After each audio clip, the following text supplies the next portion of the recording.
আসসালামু আলাইকুম। আজকে আমরা শিল্পী কামরুল হাসানের জীবনী সম্পর্কে জানব। জন্ম 2 ডিসেম্বর 1921, মৃত্যু 2 ফেব্রুয়ারি 1988। কলকাতায় তিনজিলা গোরস্থান রোডে জন্মগ্রহণ করেছিলেন। তার পৈতৃক নিবাস নারেঙ্গ গ্রাম, বর্ধমান, পশ্চিমবঙ্গ।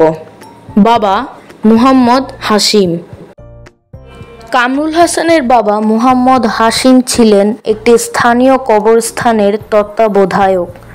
কামরুল হাসানকে সবাই শিল্পী বললেও তিনি নিজে পটুয়া নামে পরিচিত হতে পছন্দ করতেন।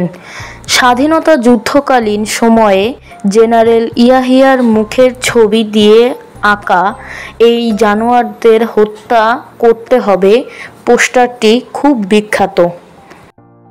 কামরুল হাসান কলকাতা মডেল এমই স্কুলে, কলকাতা মাদ্রাসা এবং পরবর্তীকালে কলকাতা ইনস্টিটিউট অফ আর্টসে অধ্যয়ন করেছিলেন।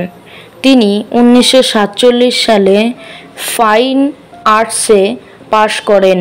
কামরুল হাসান একটি ভৌত অনুশীলন প্রতিযোগিতায় 1945 সালে বেঙ্গল চ্যাম্পিয়ন হন। পাকিস্তান প্রতিষ্ঠার পরে তিনি কলকাতা ছেড়ে ঢাকায় আগমন করেন।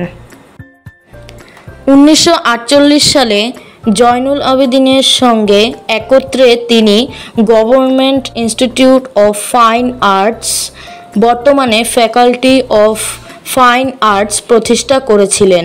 তিনি 1969 সালে আইয়ুব খানের বিরুদ্ধে অসহযোগ আন্দোলনে অংশ নেন। মুক্তিযুদ্ধ চলাকালীন সময়ে বাংলাদেশ সরকারের তথ্য ও রেডিও এর কলা বিভাগের পরিচালক হিসেবে তিনি দায়িত্ব পালন করেছেন। কামরুল হাসান 1972 সালে তৎকালীন বাংলাদেশ সরকারের অনুরোধে শিবনারায়ণ দাস কর্তৃক ডিজাইনকৃত জাতীয় পতাকার বর্তমান রূপ দেন।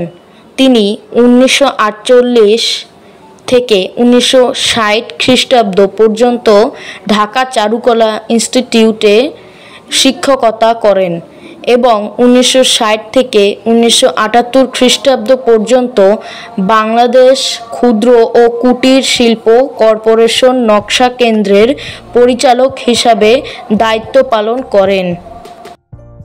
এছাড়া 1971 খ্রিস্টাব্দে মুক্তিযুদ্ধকালীন প্রবাসী বাংলাদেশ সরকারের তথ্য ও প্রচার বিভাগের শিল্প বিভাগের প্রধান হিসাবে দায়িত্ব পালন করেছিলেন। কামরুল হাসান জাতীয় কবিতা উৎসবে সভাপতি হিসেবে উপস্থিত থাকাকালীন সময়ে "দেশ আজ বিশ্ব বেহায়ার খপ্পরে" স্কেচটির অঙ্কন কার্য সমাপ্ত করার কয়েক মিনিট পরে হৃদযন্ত্রের ক্রিয়া বন্ধ হয়ে 2 ফেব্রুয়ারি 1988 তারিখে মারা যান।